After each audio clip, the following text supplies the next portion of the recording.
Hey there, tech fans. Rick here again with another Gadget Friday, and boy have I got a cool product for you today.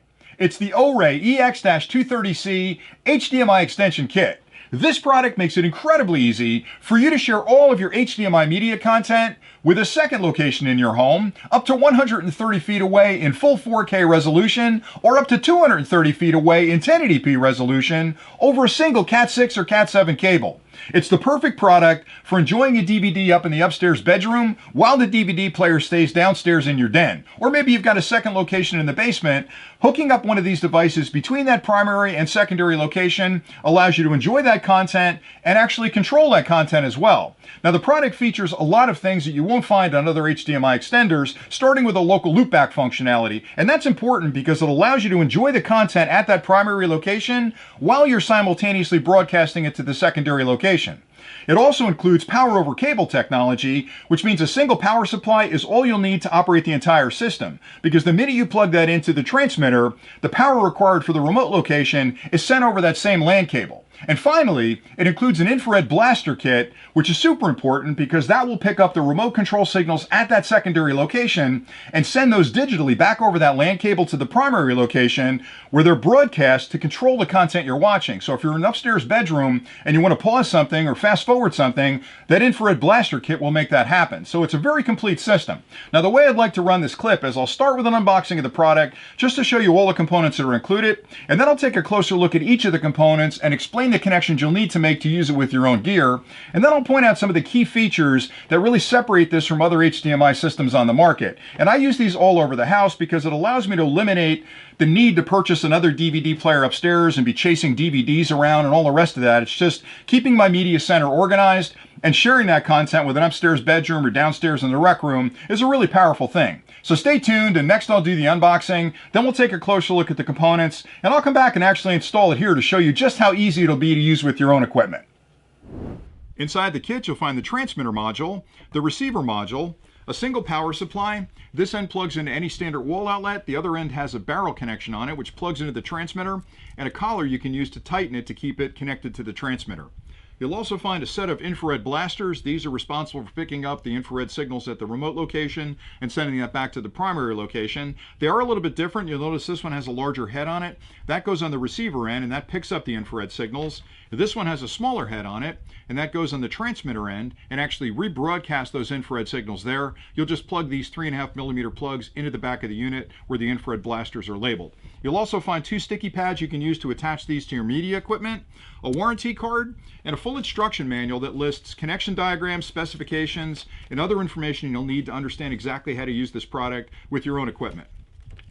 Now I'll take a closer look at both of the modules, and you'll notice pretty quickly they have metal enclosures, and that's important for two reasons. Number one, it makes it extremely durable, but it also helps to minimize outside interference from causing any issues with the electronics inside. A lot of the other kits that we tested had plastic modules, and they seem durable, but they're going to allow some of that radio interference to get in there and cause issues.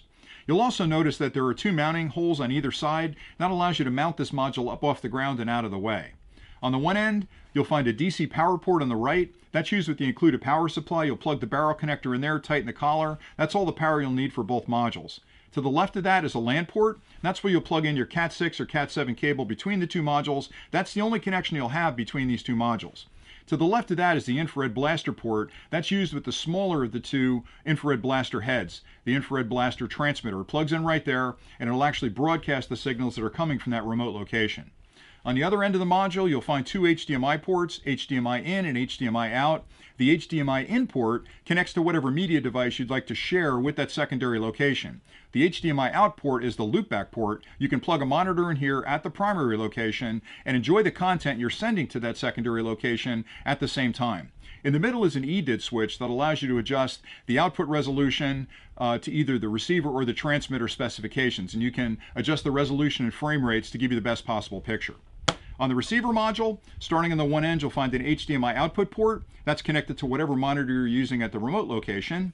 On the other side, you have two connections, the infrared in port, and that's used with the infrared blaster with the larger head. You'll plug it in there and put it someplace where you can see it with the remote control, because that infrared blaster is going to collect those remote control signals and send those back to the primary location. And then finally, here's where your LAN cable plugs in. You'll plug that Cat 6 in or Cat 7 in between these two modules on those two LAN ports. And again, that's the only connection you'll need to operate the system.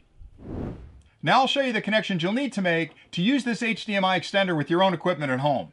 And for this demonstration, over here I've set up a monitor with a Roku connected to it just to simulate some video. That's the content that I'll actually share with the secondary location. And this is the primary location in your home. It's wherever you're enjoying the content today that you'd like to share with the second location.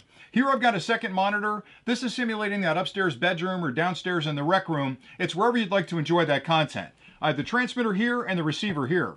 Now the first set of connections I'll make are to the transmitter module, and I'll start by disconnecting the Roku from the monitor.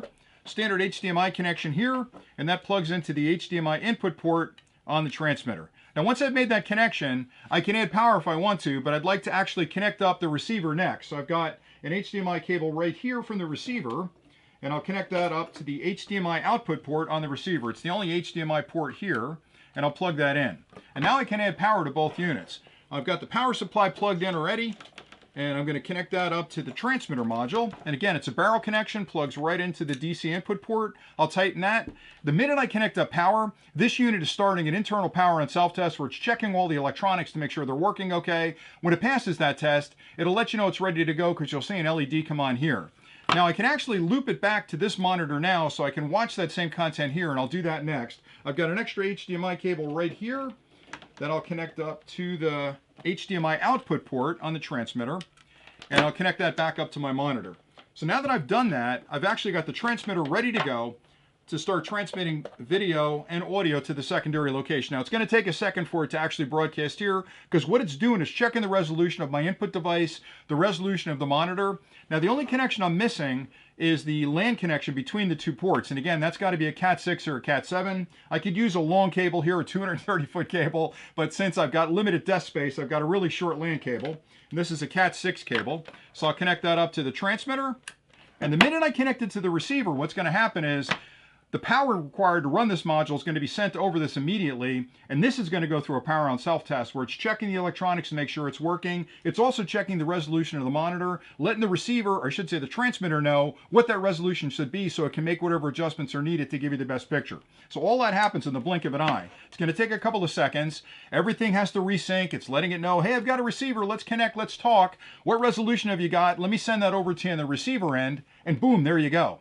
Now it's pretty cool that you can watch it here at the primary location while I'm sharing it with the secondary location. And because you're using infrared blaster kits between the two, that will allow you to basically control it from here and then rebroadcast those infrared remote control signals to the primary location to control that Roku.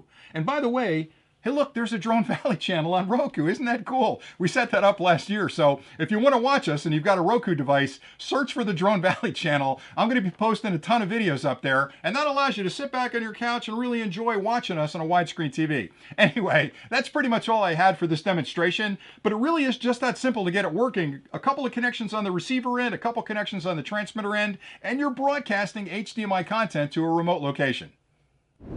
I hope you found that overview helpful, and here are a few things to keep in mind if you're comparing this Orei system to other HDMI extenders on the market. And these are things you may not think of until you've bought it, brought it home, and realized it can't do everything you need. What I like so much about the Orei solution is that their team has thought about how I'm going to use this in my own home, and they've built in features that make that really easy, starting with the local loopback functionality. A lot of the systems on the market that I've tested do a pretty good job of transmitting that HDMI media content to the secondary location, but they don't allow you to enjoy it at the primary location. And that's important because I may want to watch the video here as I'm sending it to my kid's bedroom upstairs. The ability to plug in a monitor here and enjoy the content while I'm simultaneously broadcasting into that upstairs bedroom is a really big bonus. Another key feature you want to pay attention to is the infrared blaster kit, because if it doesn't have the ability to collect those infrared signals at the remote location and send those back to the primary location to control your content, you're pretty much stuck in that secondary location of watching whatever content is being broadcast start to finish. The ability to actually control that content through these infrared blasters is a major benefit, and a lot of the systems out there don't include that. And finally, I like the power over cable technology as well, because it allows me to use one power supply at the primary location and have all the energy I need to run the entire system. A lot of the other systems require power supplies at both ends, and I know it's a small thing, but I don't want to go hunting for another electrical outlet in that remote location when I can just plug one power supply in and operate the entire system. So I like this one an awful lot. If you have questions, please drop those in the comments below, and I'll get get back to you as quickly as I can. I'm going to be doing a lot more reviews of content like this. I'll probably do a few more Orei products as well because I like this company an awful lot. So let me know if you have questions. And again, I hope you're enjoying these clips. I put these together because it's interesting technology that I use, that I like, and I think you'll use. So thanks again for watching, and until next time, stay nerdy.